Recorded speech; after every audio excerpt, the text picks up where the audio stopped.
Nous allons maintenant nous intéresser à la troisième et dernière composante de notre modèle multiplicatif. Il s'agit de la composante aléatoire ou la composante erreur. Donc c'est epsilon t, et je vais prendre un exemple pour t égale 14. Epsilon 14 est égal à la différence y14 moins c14 fois s14.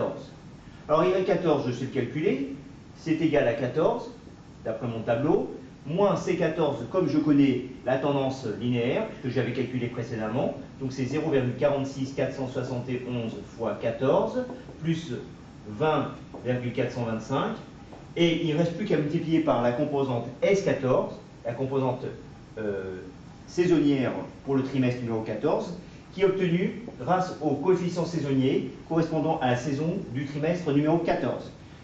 La saison correspondant au trimestre numéro 14 est obtenue par la division euclidienne de 14 par 4, 4 parce que nous avons 4 saisons, nous avons dès le départ des données trimestrielles, et donc la division euclidienne, ça fait donc 3 fois 4, et le reste c'est 2. Donc S14 est égal à S2, le coefficient saisonnier numéro 2, et donc je l'avais calculé précédemment, on avait obtenu 0,52. Alors le résultat, avec ma calculatrice, on admet, c'est égal à peu près à moins 0,004, etc. Voilà. Maintenant que je connais ma composante aléatoire pour le trimestre numéro 14, je procède de la même façon pour tous les trimestres de 1 à 16, et je vais m'intéresser maintenant aux données corrigées des variations saisonnières. Nous allons maintenant nous intéresser aux données corrigées des variations saisonnières qui sont utiles pour supprimer la composante saisonnière sur une série chronologique. Alors, les données YCVS, corrigées des variations saisonnières, à l'instant t, c'est égal à YT divisé par ST, la composante saisonnière. 1 est inférieur à T est inférieur à N.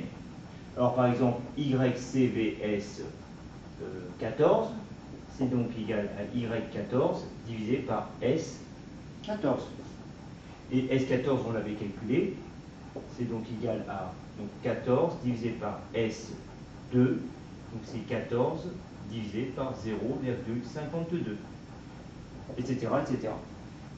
Maintenant, je vais vous présenter le tableau récapitulatif de toutes les données calculées, et on va passer aussi à la représentation graphique de la série chronologique avec la droite de régression, la composante trend, et les données corrigées des variations saisonnières. Voilà, j'ai écrit au tableau le tableau récapitulatif de tous les résultats numériques.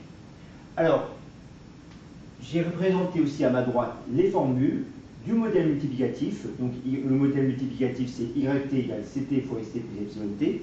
Et toutes les formules pour la composante trend CT, pour la composante saisonnière obtenue à partir des coefficients saisonniers, pour la composante aléatoire ou erreur, epsilon t, YT moins CT fois ST, et pour les données corrigées des variations saisonnières, c'est YT divisé par la composante saisonnière. Donc, vous avez les formules que vous devez connaître, et vous avez aussi à retrouver tous les résultats numériques à titre d'exercice, pour bien comprendre toute la mécanique. Alors, en pratique, nous n'allons pas écrire toutes les formules pour tous les modèles, il y en a des milliers. Donc, on va bien retenir le modèle linéaire, le modèle simple, et en pratique, nous allons utiliser les logiciels SAS, graphique, Excel, pour pouvoir étudier les séries chronologiques et faire des prévisions. Alors maintenant, nous allons nous intéresser à la représentation graphique de la série chronologique avec son trend et des données corrigées des variations saisonnières. Et dans un dernier temps, nous ferons des prévisions. Voilà, je vous ai présenté la série chronologique YT avec le trend en rouge et les données corrigées des variations saisonnières en vert. Donc, les données corrigées des variations saisonnières nous permettent de supprimer la composante saisonnière des données brutes, c'est-à-dire des ventes. Alors, quand les données quand la courbe verte est en dessous de la courbe rouge du trend, cela signifie que la baisse est très sensible. Et quand elle est au-dessus, ça veut dire que les ventes ont été bien sensibles, indépendamment de la composante saisonnière, indépendamment de la saison.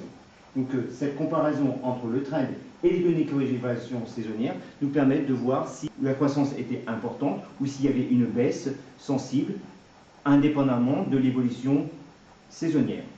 Voilà. Maintenant, nous allons nous intéresser à un autre type de trend, une courbe qu'on va obtenir par la méthode des moyennes mobiles. Je vous remercie.